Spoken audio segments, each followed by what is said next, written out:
You guys already know that I am ruthless when it comes to selling my handbags. Anything that's not working out anymore and is just collecting dust needs to leave my closet. And this year was no exception because I sold 5 handbags and I also returned one.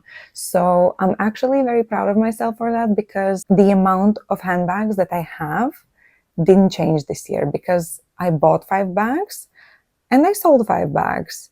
So I kind of just replaced the bags that I was no longer using with bags that I can now enjoy and actually use. So that makes me really happy because now I am one step closer to my dream handbag collection and potentially even purse piece if such thing actually exists. So yeah, and one more thing before we start, I just wanted to say that I still think that every single one of these bags is beautiful. It all comes down to my personal preferences, practicality, and also style evolution.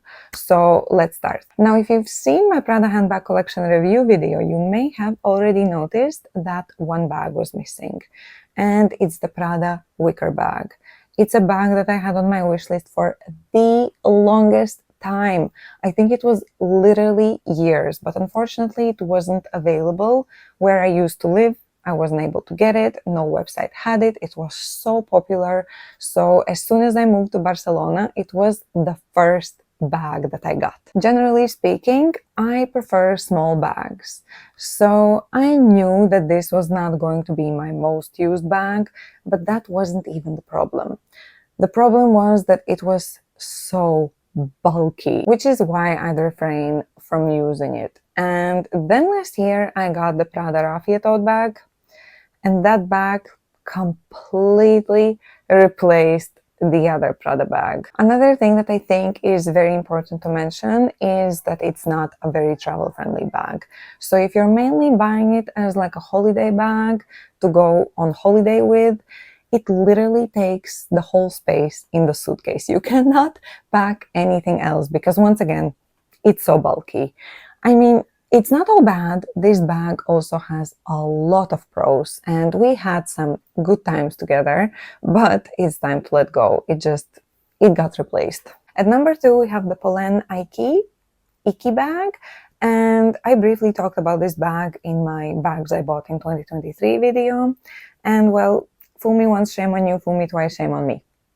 Basically the same issues as with the Prada Wicker Bag. For some reason I thought that because it has a cylinder shape it's going to be less bulky. Well, no, it was still bulky and I just wasn't feeling it at all. At this point I'm starting to think that maybe wicker bags are not for me, at least not at this point in my life, because I really prefer raffia bags so much more. I think they're much more relaxed and much more my style.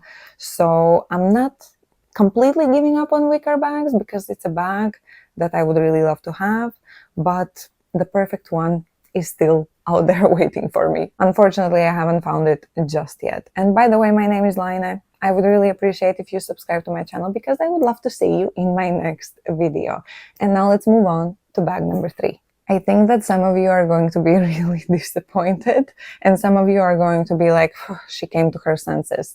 So, the Saint Laurent lunchbox, takeaway, McDonald's, whatever you want to call it, box bag. A lot of people laughed at this bag, but I personally found it so cool because in a sense, we see the same bags over and over and over again. Like, let's take a flap bag as an example.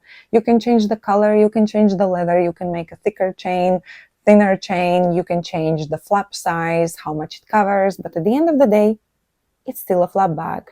So I have come to the point in my handbag collection where I appreciate different looking handbags. But, so here comes the but. I buy my bags to use them, I buy them to love them, I don't buy them to put them as display pieces at my home. I want to use them. I've paid so much money for them, I should be able to use them, right? And up close, that bag was absolutely stunning. You could see all the immaculate details. However, because of the color and the shape of the bag, from distance, when I actually did use it, it looked like an actual cardboard box. Not like in a cute way where it's like a cute little cardboard box looking bag. No, It actually looked like an actual cardboard box. And as soon as I saw those pictures, I just knew that it's not going to work out. Then I considered getting it in black, but in black all the amazing details are not as visible as on the beige one, and the details are basically one of the main reasons why I fell in love with it in the first place. So for now, I think I'm just gonna wait it out and see if maybe Saint Laurent is going to release something similar. Now at number 4, I have another bag that will probably surprise some of you, and it's the Bottega Veneta Mini Jodie. Now this is a bag that I still love. I think it's so cute, but the design, it just doesn't work. And I'm talking about the mini size in particular. It's not the candy size, it's the one that is still functional. And I loved the fact that it's such a small bag and it's still functional. Well, it's not. It is so hard to use. It would fit all of my essentials, but to access those things, it would be so much extra work. And I just reached a point where I gave up because it was too much hassle to go through to get something as simple as a lip balm. So what I would do, I just reached a point where I would put everything in my pockets and I would use the bag basically as a piece of jewelry because it served no function anymore. It was just something decorative. It wasn't anything that I was using. It was just looking cute and that's it. So at one point I was like, why am I doing this? Why am I trying so hard to make it work and carrying all of my things in my pockets? So I gave up and I sold it and I put the money towards a new Bottega bag that I haven't revealed yet, and it's kind of a Christmas gift to myself, so I will reveal it soon on my channel. So stay tuned for that, and hopefully this one is going to be more functional. At number 5, I have another beautiful handbag, the Hermes Herbag in size 31, black on black with gold hardware. Absolutely beautiful. I actually think that the Hermes Herbag is my favorite Hermes non-quota bag. But, as always, there's a but, and there were 2 things that really bothered me with this bag. I briefly talked about this last year when I gave a little update on the bag, and the first thing is the size. It looks so much bigger than it actually is. And I remember that some of you in the comments actually agreed that it doesn't fit as much as it looks like it should, you know?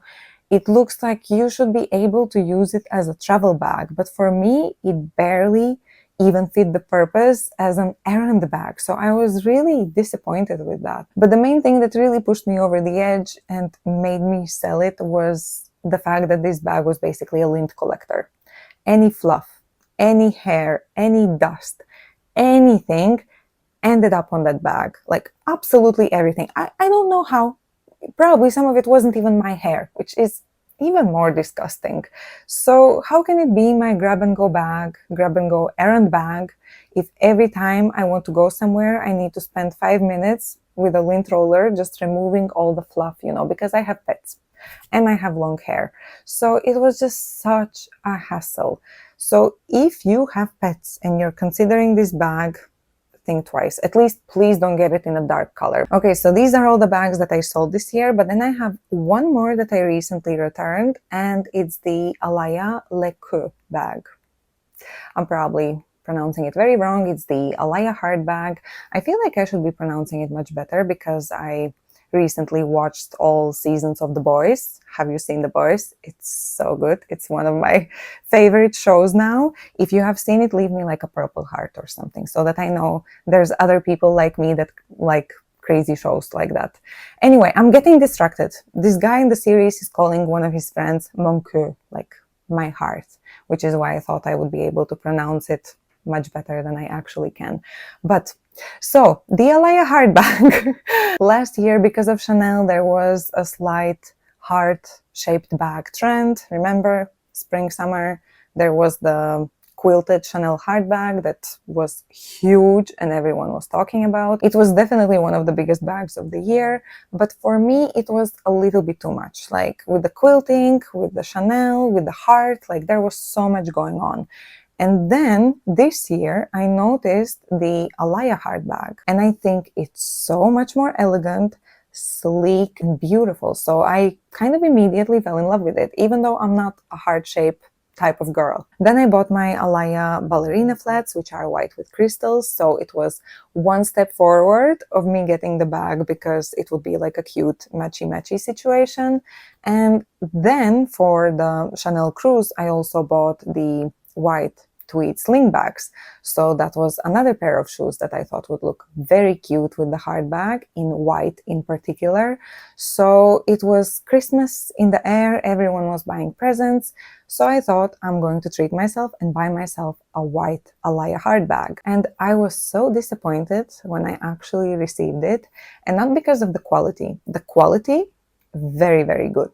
The zipper was very smooth and nice. The leather felt like nice, but also durable.